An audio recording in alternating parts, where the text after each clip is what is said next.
But we have come to believe that Europe is a continent because Europeans told us it was a continent. That in itself is part of the concept of whiteness. Europe, one of the world's most well-known continents. But is it really a continent? Well, let's find out. Watch and pay attention, and I will share my thought later. First of all, there are times that we believe things that are simply not true. And one example, I want you to think about this for a while. Something that you perhaps have learned in grade school about the world. So, and don't call out on this, but here's the question. How many continents are there?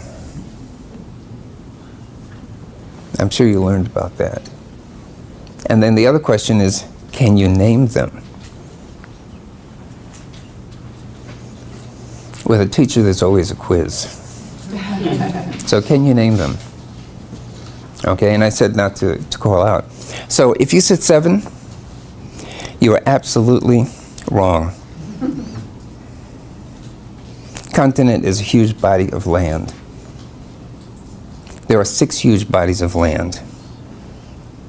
And you probably thought North America, South America, and then you get to Europe and Asia. And Europe and Asia is one landmass. Continent, I used to teach geography. A continent is a huge body of land separated from others, or almost separated. Europe is not separated. But probably in school you learned that Europe and Asia are separated by the Ural Mountains. Check out Mr. Webster. He says nothing about a mountain separating continents. But we have come to believe that Europe is a continent because Europeans told us it was a continent. That in itself is part of the concept of whiteness. Europe is not a continent. It's a small part of Eurasia. And yet, for the longest time, and probably up until today, you believed it. And if you talk with people outside of this gathering, and you ask them, so how many continents are there? They'll say 7, and they'll rattle it off. And then you'll say, no, Europe isn't a continent. Oh, yes, it is. Because they learned it in the 5th grade. And they learned it well, but they learned it incorrectly. In the same way, and what I'm getting at is that sometimes we believe things that are absolutely not true, and yet we cling to them. Let's start with the basis. A continent is typically defined as a large, continuous landmass separated by natural boundaries like oceans. By this definition, continents like Africa, North America, and Australia make sense. But Europe, it is a part of the same landmass as Asia, with no ocean dividing them. The Ural Mountains and the Caucasus are often cited as Europe's eastern boundaries. But these are arbitrary markers, not natural dividers like an ocean or a sea. The idea of Europe as a separate continent dates back to ancient Greece. The Greeks divided the world into 3 parts: Europe, Asia, and Libya, now Africa.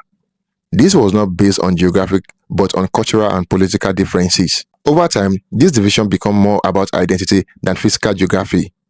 Europe was seen as the West, distinct from the East, even though the landmass was one continuous entity. Geographically, Europe and Asia from a single landmass called Eurasia. The interconnectedness of this region is evident through trade, migration, and shared ecosystems. Dividing it into 2 continents is more about historical perception than reality. From Istanbul to Moscow, the blending of culture and economies blurs any clear boundaries between Europe and Asia. The division of Europe and Asia has more to do with politics and culture than geography. Europe has long positioned itself as the cradle of Western civilization, emphasizing differences from its neighbors in Asia. But in reality, these decisions are arbitrary. Cities like Istanbul literally straddle the so-called boundary, showcasing how interconnected these regions truly are. So why does it matter whether Europe is a continent or not? Because it shapes how we view the world.